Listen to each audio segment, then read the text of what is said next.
Buonasera amici telespettatori, bentornati alla seconda puntata del programma Ospiti di Antonella di BHTV. Anche questa sera avremo un ospite di rilievo, lo ricorderete come il magnifico rettore dell'Università di Udine. Abbiamo il piacere di avere in studio con noi questa sera il professor Alberto Felice De Toni.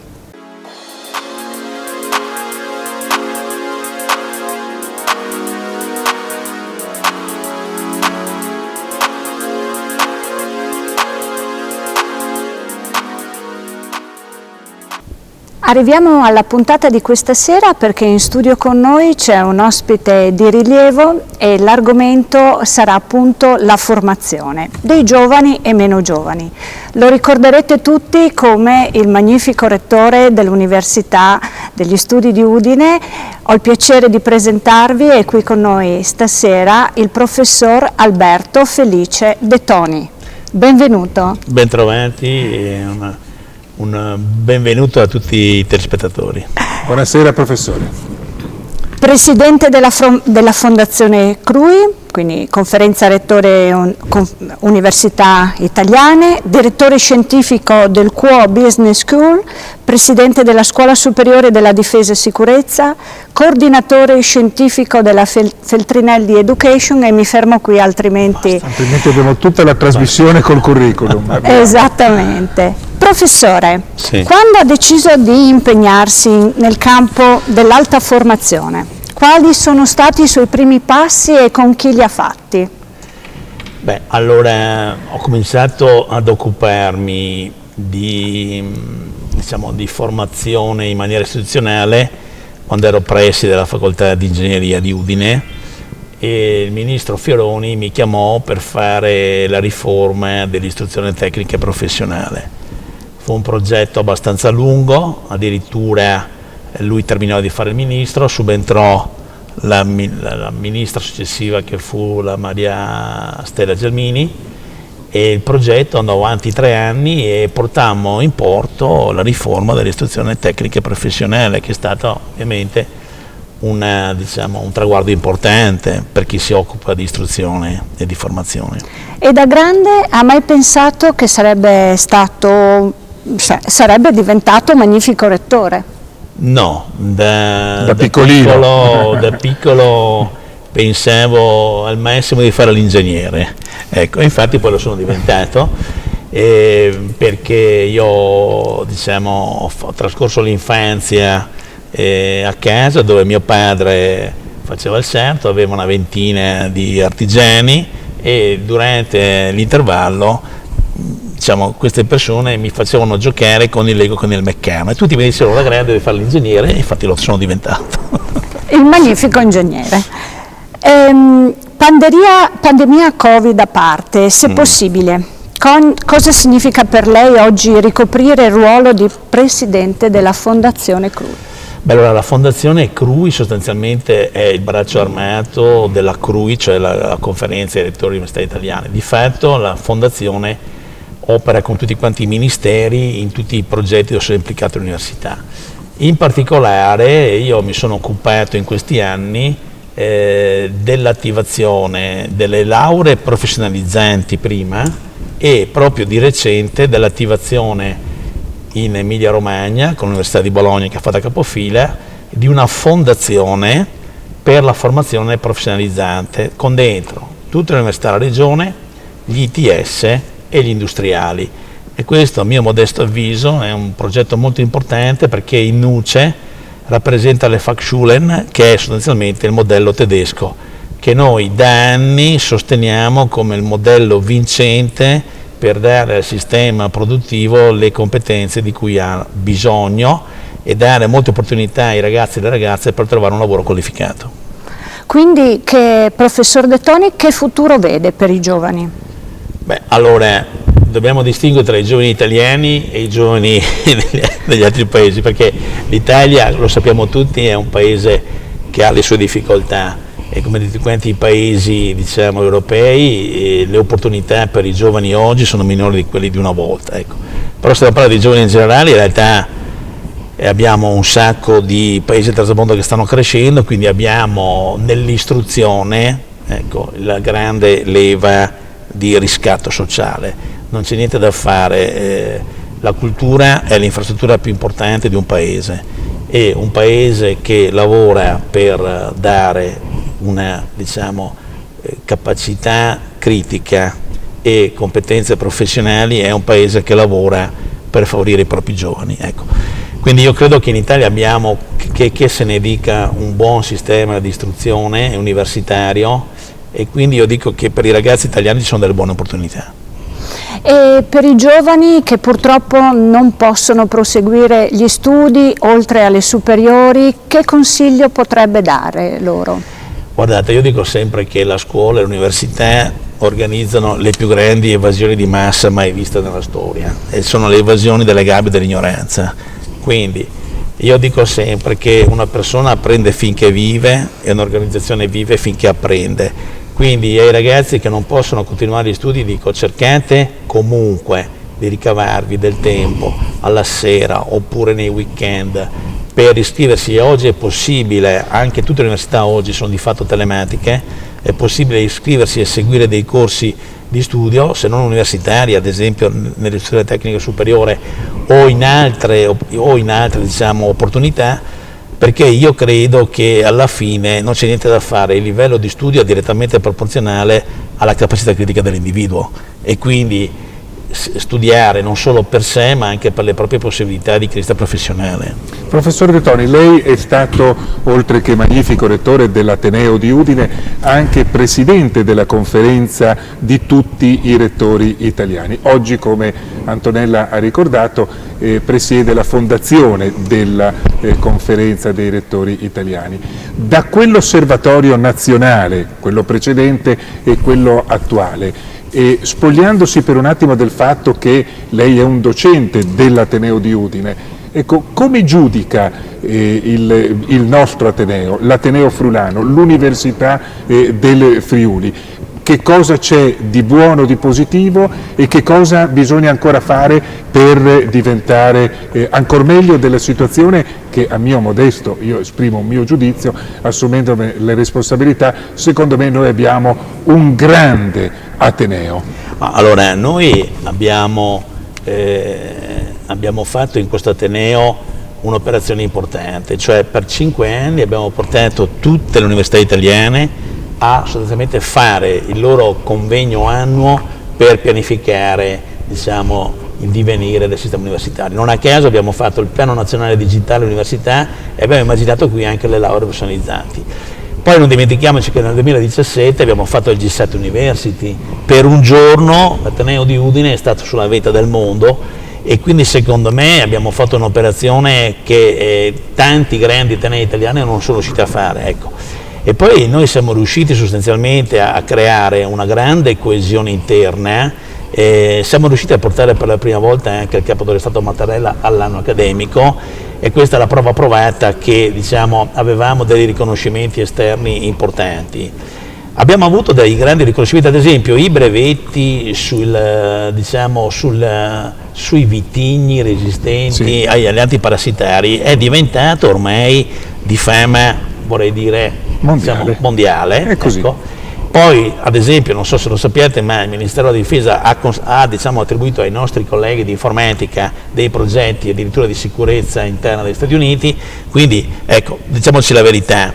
Io dico sempre che l'innovazione nasce in periferia, ecco, dalla periferia dell'Italia diciamo, e da questo Friuli è nato un Ateneo che è riuscito nel tempo ad affermarsi. Possiamo anche dircelo, a un certo punto abbiamo superato anche in studenti anche Trieste, perché immaginate, Udine era nata come sede distaccata di Trieste 40 anni fa, 40 anni dopo diciamo la supera gli studenti, quindi sostanzialmente abbiamo fatto delle cose che non era possibile immaginare a tavolino. Forse c'è ancora una cosa che però, mi permetta professore, bisogna fare: andare a dire queste cose che lei ha detto qui oggi a noi e in questa trasmissione, andarle a dire in giro nel mondo, vendersi un po' e vendere l'Università di Udine un po' di più. Sbaglio? No, noi come Università di Udine abbiamo fatto anche molto di più, perché per chi sa bene questi temi abbiamo sottofinanziamento storico su cui non entro. Avevamo immaginato e siamo riusciti a fare anche una legge regionale, dovevamo fare la perequazione, di fatto non ci siamo riusciti e quindi dobbiamo diciamo, fare con le forze che abbiamo. Io credo che però abbiamo una grande forza, e cioè un sostegno territoriale che, ve lo posso garantire, pochi atenei possono vantare, e di questo grande, diciamo, legame popolazione-ateneo. Ecco, io credo che l'Università di Udine può andare fiera, perché di fatto l'Ateneo del Friuli, voglio dire, è stata la cosa più importante che è arrivata dopo il terremoto. Assolutamente. E, professor De Toni, vogliamo cortesemente approfondire un po' il discorso della Feltrinelli Education? Sì, allora la Feltrinelli Education è l'esempio di un editore come la Feltrinelli storico, che ha deciso di entrare anche nel mondo sostanzialmente dell'education, quindi da editore vuole entrare nel mondo dell'education, e ovviamente entra in un settore che non è il suo storico, però ha, diciamo, rispetto ad esempio alle business school esistenti, e sono tante, ha però un modello particolare, vuole andare non, diciamo, all'impresa, vuole andare alla singola persona, utilizza metodi molto avanzati, quindi di web learning a distanza, discontinui, può contare su un patrimonio di testimoni di altissimo livello, che sono tutti quanti gli autori che conosce, e quindi ecco, questa nuova esperienza è un'esperienza interessante e che comunque proietta un editore importante italiano su un mondo che è quello vostro, delle TV, dell'apprendimento, che è un mondo in totale cambiamento, e quindi anche lì, diciamo, per me è stato abbastanza lusinghiero che mi abbiano scelto come coordinatore scientifico della scuola della complessità, perché appunto la complessità aumenta sempre, perché la generano, diciamo, le persone e le specie che vogliono aumentare la loro probabilità di sopravvivenza, la subiscono gli altri, e quindi o bisogna imparare a generarla o bisogna imparare a navigarla, ma la complessità aumenta sempre. E quindi ecco, questo, diciamo, desiderio di andare in una direzione alta mi ha convinto che era interessante anche per me accompagnare questo progetto. Grazie professor De Toni, diamo la linea alla regia per qualche istante di pubblicità.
Fai un salto in Sicilia e gustati le prelibatezze della migliore tradizione culinaria dell'isola.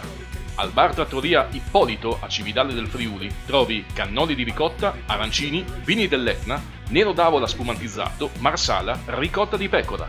E per il pranzo della domenica ti offriamo il menù completo, dall'antipasto al dolce, a soli 29,90 €.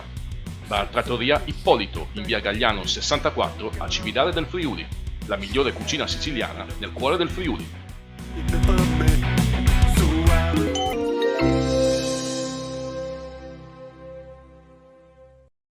Eccoci di nuovo col professor Alberto Felice De Toni e io sono rimasta molto colpita da una frase, dalle sue citazioni che ho letto in questi giorni.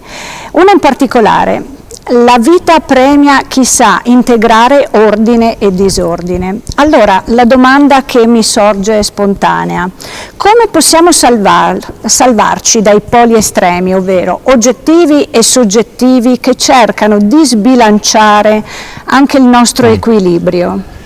Ma allora, la frase che lei ha citato è una frase che io uso spesso, cioè noi siamo abituati ad amare l'ordine, siamo abituati a concepire il disordine come negativo. In realtà ordine e disordine sono intimamente connessi, perché se lei vuole arrivare, che ne so, da un altro ordine politico, deve passare per un disordine politico. Quindi non è pensabile un mondo di solo ordine, cioè troppo ordine è morte per fossilizzazione, troppo disordine è morte per disintegrazione. Quindi la vita sta in uno stato intermedio tra ordine e disordine. D'altronde lo dicevano anche i latini, no? Che la virtus sta in medio, e dobbiamo tenere presente che molti umanisti l'hanno ben capito. Ad esempio c'è una bellissima frase dell'autore argentino Borges, che dice: se trovi un bivio imboccalo. Ecco, questa è una frase secondo me meravigliosa, perché ci dice appunto che dobbiamo passare dalla cultura dell'or alla cultura dell'end, cioè noi dobbiamo sostanzialmente far coesistere gli opposti, cioè la vita, se ci pensate, è un paradosso continuo. Noi abbiamo la coesistenza di una cosa e del suo contrario, anzi la politica è per eccellenza l'arte di far coesistere la destra con la sinistra, e quindi di far coesistere istanze che sono più popolari, che sono legate invece più alle istanze liberali. Quindi io credo che appunto nella nostra vita, nella nostra esperienza, noi dobbiamo stare sempre in questo stato intermedio, che è uno stato sostanzialmente non è casuale che la vita nasca in ambito liquido, non poteva nascere in ambito gassoso perché è troppo rarefatto, le combinazioni erano troppo basse, e non poteva nemmeno nascere in ambito solido perché lì le molecole non potevano nemmeno muoversi. Quindi guarda caso anche la vita non è nata in uno stato solido, troppo ordine, e neanche in uno stato gassoso, troppo disordine. La vita nasce anche quella in uno stato liquido, che è quello intermedio. E quindi questa la complessità infatti è lo studio, sostanzialmente è lo studio, è la scienza che studia appunto principi come l'orlo del caos, cioè dobbiamo stare a metà tra ordine e disordine. Questo secondo me è una grande sfida, perché noi siamo invece sempre abituati a pensare che l'ordine è sostanzialmente positivo, invece non c'è niente da fare. Il disordine è necessario alla creazione di nuovo ordine. Lei ha parlato prima, professore, anzi adesso, non prima, anche di politica, ordine, disordine, eccetera. So per certo che la sua giacchetta è stata tirata sia da destra sia da sinistra per assumere incarichi politici, per candidarla, ripeto, sia da destra sia da sinistra, se mai esiste anche dal centro, dall'alto, dal basso. Ma nel futuro del professor Alberto Felice De Toni ci sarà un incarico politico-amministrativo? Allora, intanto diciamoci la verità, che la politica è la cosa più difficile. Adesso, al di là della vulgata eccetera, la politica è comporre interessi diversi, e non a caso ci arrivano, a mio modesto avviso, o dovrebbero arrivarci i più bravi. Dopo la selezione della classe dirigente è un altro problema. Però quello che voglio dirvi è questo, che A proposito di equilibri, no? A me piace sempre citare il codice paterno e il codice materno. Allora, questa fa parte della psicologia, cioè questo qua è un tema da psicologia della famiglia. Sì. In pratica i bambini e le bambine nascono equilibrati se c'è un equilibrio tra il codice paterno, che è premiare in funzione dei risultati sostanzialmente, e il codice materno, che è amare in maniera indipendente dai risultati. Perfetto. Quindi alla fine il codice materno è un codice di protezione, di sostegno dell'individuo, il codice paterno invece è un codice sostanzialmente di incentivazione, di premio, se volete, anche dei talenti, eccetera. Ecco, se ci pensate bene, allora questo qui è fondamentale nella famiglia, ma è fondamentale anche nelle organizzazioni. Per la legge di Pareto 20-80, lei ha 20 di bravi e 80 che non sono così bravi, quindi lei non può premiare soltanto i 20 alla bravi. Fine dei codici però mi dice se avrà un incarico. Adesso no, io voglio dire questo, che il codice materno tendenzialmente è interpretato dalla sinistra e il codice paterno è interpretato dalla destra. Sì. E allora io dico questo, che sono convinto che in una società politicamente avanzata c'è bisogno di codice paterno, di codice materno, c'è bisogno e di destra e di sinistra. Quindi cerco di capire quello che vuol dire. Se si mettono d'accordo destra e sinistra vengono a chiedere le città. Quello che voglio dire è che io rifiuto una visione ideologica di una parte contro l'altra, perché secondo me c'è del bene in entrambe le visioni e dobbiamo trovare un equilibrio. Dopodiché sono stato corteggiato a destra e a sinistra e questo lo considero un valore, non lo considero un disvalore. Assolutamente sì. Allora desidero offrirle, dopo le sue citazioni, anch'io una citazione. Prego. Che non è mia, ma è di Woody Allen. Il cinema si ispira alla vita, mentre la vita si ispira alla televisione.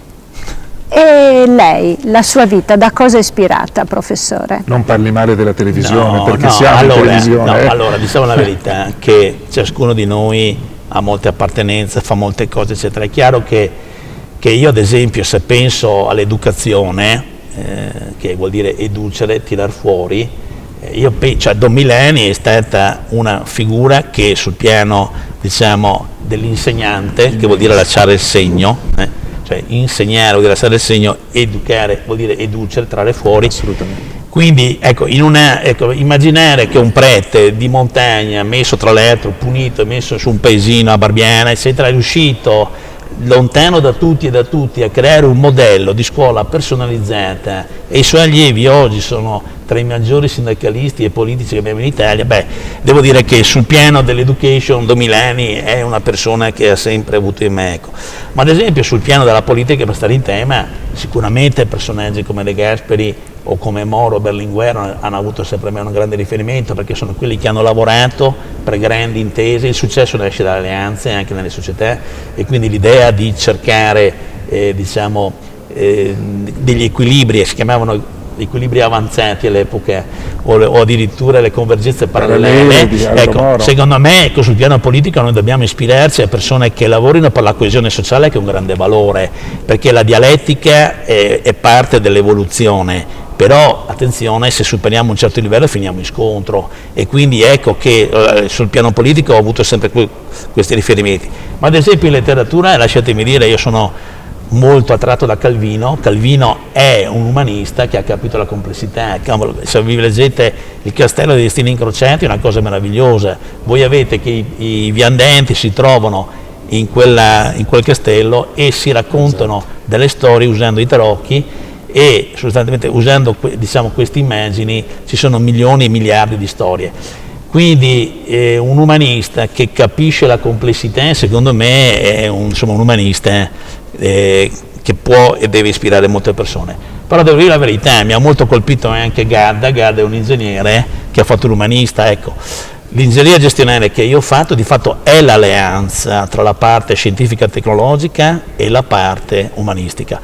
Io dico sempre che il modello scientifico ci ha portato in dono una serie di scoperte che hanno cambiato la vita delle persone, però quando non riusciamo a modellizzare un fenomeno, alla fine l'ultima spiaggia del modello dell'approccio scientifico è l'approccio umanistico. Se noi non riusciamo a modellizzare un problema, possiamo fare solo una cosa: raccontare una storia.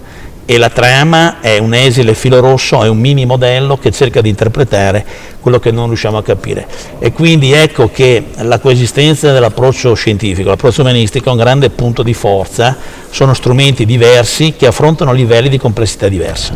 Professore, io starei ad ascoltarla per ore e ore e ore, lei lo sa, in privato ci diamo anche del tu e io ricorro a lei quando ho bisogno di determinati consigli, eccetera. Però quello che io voglio chiedere è un consiglio di carattere generale. In parte Antonella l'aveva anche già chiesto prima. Noi abbiamo fatto insieme, stiamo lavorando un progetto sulle professioni future, Agenda 2030, che consigli dare ai ragazzi, ai bambini, ai giovani, alle famiglie per le future professioni. Ecco, possiamo in 1 minuto e 30 secondi dare qualche consiglio, dire le famiglie come possono comportarsi con i loro giovani? Ma allora io direi questo, che viviamo nella rivoluzione digitale e nella globalizzazione, quindi ci sono 2 grandi competenze fondamentali, uno è il digitale e l'altro sono le lingue, cioè almeno l'inglese e per stare in questi territori anche un pizzico di tedesco non guasterebbe. Quindi io dico, sapere il digitale e sapere le lingue sono ormai dei passaporti, sono dei passaporti per, ecco. Dopodiché bisogna avere anche l'attenzione a seguire le vocazioni dei ragazzi e i loro talenti, perché altrimenti già lavorare è difficile, se facciamo fare un lavoro ad un ragazzo che non si sente attratto siamo nella direzione sbagliata, quindi dobbiamo fare un'analisi effettivamente delle vocazioni e dei talenti e poi diciamoci la verità che spesso non tutti hanno i talenti, quindi dobbiamo avere anche l'umiltà di accompagnare i nostri ragazzi dove possono arrivare, perché poi la felicità è realizzare il livello di talento che si ha e quindi ognuno ha giustamente l'aspirazione ad essere felice e deve sostanzialmente scoprire i propri talenti e lavorarci sopra. La famiglia ha un ruolo importante. Abbiamo 1 minuto, la domanda significherebbe invece chiederla e ascoltarla per 1 ora, ma in 1 minuto, Covid, recessione economica, cambiamento climatico, queste le 3 emergenze che lei il 2 gennaio di quest'anno in un webinar ha detto avremo nell'arco dei prossimi anni. Come ne veniamo fuori? Ma io vi dico la verità, credo che quando ci sarà lo sblocco dei licenziamenti eccetera e il turismo non potrà ripartire com'era, cioè avremo delle difficoltà più forti ancora, con meno sostegni perché non potremo continuare, allora lì avremo un problema vero. Non vi nascondo che mi piacerebbe moltissimo che ci fosse un'alleanza tra la Fondazione Friuli, l'Università del Friuli e gli industriali per creare delle iniziative di sostegno alle piccole e medie imprese, dove oltre alla parte finanziaria accompagnare anche la rivisitazione dei modelli di business. Siamo nella rivoluzione digitale, ogni business deve seguire una trasformazione digitale.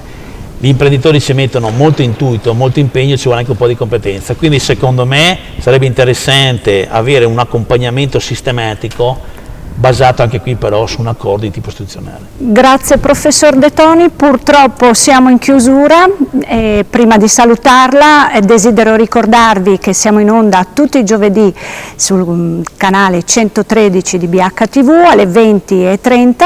Ringrazio Daniele per essere stato con noi oggi. La puntata andrà anche in streaming sul web, potrete vedere i sottotitoli.